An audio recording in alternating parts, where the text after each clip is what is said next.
Walladzina hum ala salatihim daimun, mereka yang selalu salat. Selalu salat, selalu salat. Subuh salat, bahkan sebelum subuh sudah salat. Duha salat. Zuhur salat. Qabliyah dan ba'diyah sebelumnya.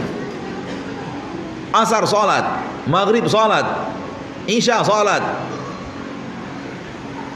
Antara isya dan subuh terlalu lama, ada lagi salat di tengah-tengahnya. Sebagaimana antara subuh dan zuhur terlalu lama, ada salat di tengah-tengahnya. Walladzina hum ala salatihim daimun, mereka yang selalu salat. Dan seorang orang tua pernah mengadu kepada kita perihal anaknya yang masih remaja, yang menurut dia berubah luar biasa, aneh. Kenapa? Salat terus, Ustaz. La haula wala quwata illa billah. Orang tua mengeluh anaknya masih remaja, katanya aneh anak saya, Ustaz. Kenapa? Rajin salat. Ada orang muslim mengeluhkan anak remajanya rajin salat. Ini kisah menyayat hati. Sifat yang Allah puji di dalam Al-Quran ada pada anak remajanya, orang tuanya merasa aneh. Beruntunglah Anda wahai remaja yang dianggap aneh oleh orang lain karena ketaatan Anda. Karena memang tak lazim remaja itu taat. Di zaman kita sekarang tak lazim dalam arti kata sedikit. Tak lazim ini bukannya tak baik, tapi jarang gitu. Remaja yang semangat, remaja yang menghafal, remaja yang duduk di saf-saf depan, remaja yang rajin membaca Al-Quran, rajin menuntut ilmu, remaja yang giat untuk, jarang.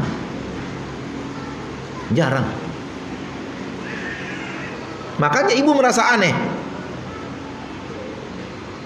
Dan saking anehnya dia pergi mencari ustadz, bertanya masalah itu. Bukannya dia bahagia, anak remajanya tahassun bis shalah, membentengi dirinya dengan salat. Akan tapi sesuatu yang jarang dilihat oleh matanya sehingga terlihat asing, dan takut anaknya kemudian terjerumus ke dalam hal yang salah. Padahal anaknya rajin salat. Betapa banyaknya para remaja, para pemuda begitu berubah kepada kebaikan, ayah ibunya protes. Tak jarang di tengah kita umat Islam, bahwa umat Islam merasa keterasingannya di tengah-tengah kaum muslimin yang mengamalkan sunnah Nabi, merasa keterasingannya di tengah umat Islam itu sendiri. Dahulu para sahabat merasa keterasingan di tengah kufar Quraisy. Dan keterasingan itu akan terjadi kembali, kata Nabi SAW dalam hadis Sahih Muslim. Namun Nabi tidak mengatakan ternyata keterasingan itu terasa di tengah-tengah keluarga kita sendiri,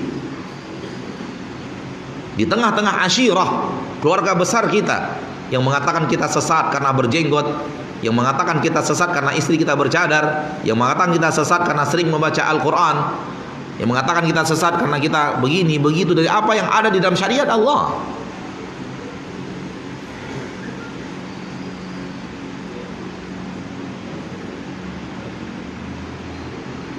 Maka fatuba lil ghuraba, berikan kabar gembira untuk orang-orang yang dianggap asing karena berpegang teguh dengan agamanya. Bukan asing karena mengasingkan diri, aneh daripada orang lain. Tuh lihat di Pekanbaru sudah ada Silverman, orang-orang yang mencat dirinya dengan cat silver dan kemudian berdiri di pinggir-pinggir jalan minta apa? Minta uang. Aneh tuh. Dicatnya dengan cat silver badannya, cat perak, lalu minta uang. Aneh. Bukan aneh yang jadi masalah. Yang masalah adalah aneh karena beragama, aneh karena tamasuk bil Quran wa sunnah, aneh karena berpegang teguh dengan Al-Quran dan sunnah. Ini yang diinginkan Nabi kita tercinta sallallahu alaihi wasallam dalam keanehan itu. Kita tidak mau aneh, kita tidak mau dianggap asing. Tapi kalau itu konsekuensi berpegang teguh dengan Al-Quran dan hadis, siap.